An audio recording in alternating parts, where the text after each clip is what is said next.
Hey everyone, I'm back again and I'm using the Kitaholic kit. This one is the June kit, which came with a lot of the U-Rock collection from Cocoa Vanilla. So I've just picked this photo here of my youngest child sitting in a high chair waving hello, and I've just started with these cut apart sheets and using these triangles as the basis of my layout. So cutting them up, and I'll just lay them here, and then I realised that I probably need a few more triangles. So I dig into the paper in the stash in the kit and find something with those coordinating colours, which is not hard because obviously the cut apart sheet matches it, which is the whole point of getting the lovely cut apart sheet made by one of the design team members.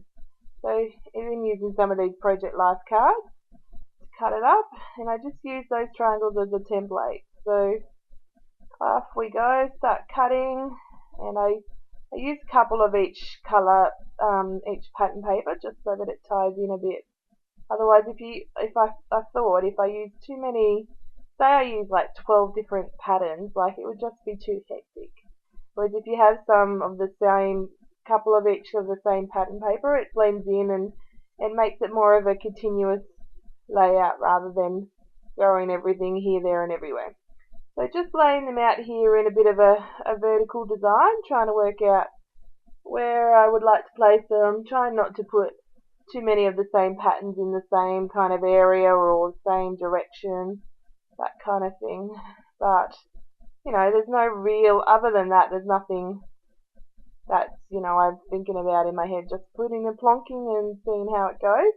It is one that I have laid out before I've glued down before I glue it down, just to make sure it's what I was thinking, because I wasn't sure if I wanted to go up and down vertically or across or diagonal. So just realised I needed a bit more, so I'm bringing in some of the black and white, just so that I can bring in black and white embellishments as well.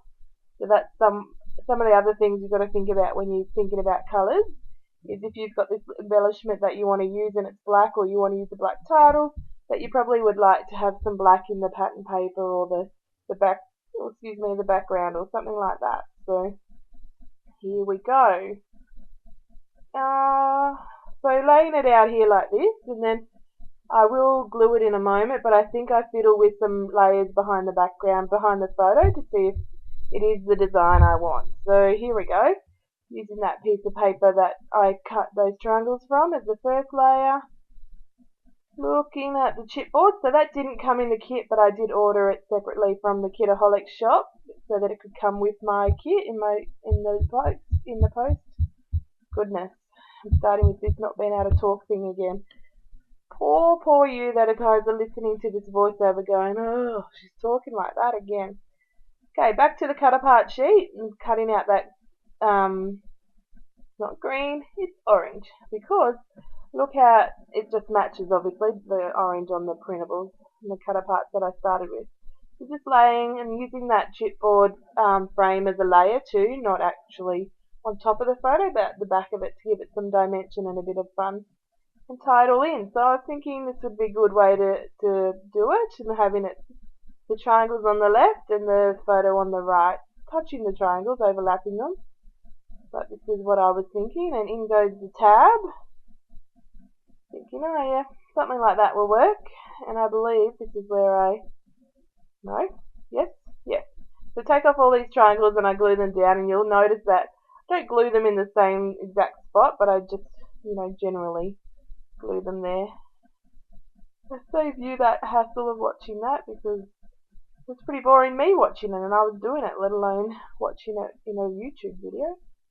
Cutting off the excess of the edges because I made it overlap to make it continuous, like it's part of the pattern on the background. And look at this, done a total flip, and it's all the way around the other way.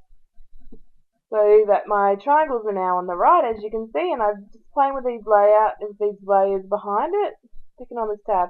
There's not much more to this layout actually. It's quite easy the whole thing's quite easy, but it was just a bit of fussy cutting, and on it goes. So there's the layers, adding in that chipboard frame behind it, and sort of laying that tag, if you can see, it's under at the bottom but over at the top of the frame, so it looks like it's all meant to be there rather than just plonked randomly there. And looking, see this cut apart sheet got a good workout for this layout. There's so much, like those cut apart sheets are so awesome. They go well, so well with the kit and the collection.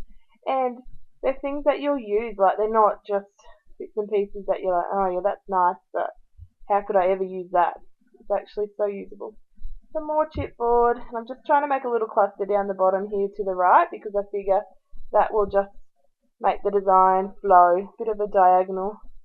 But also, like, not just so much, it's not white space, but just so much blank space on the right would not look so good.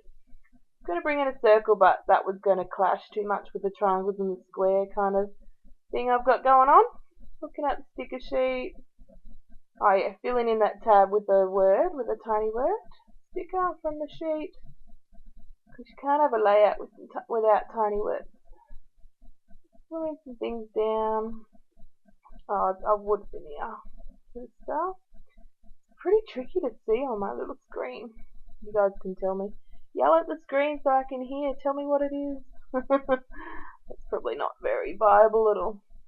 So here we go with the cluster. Using a label sticker as the basis, a bit like a washi.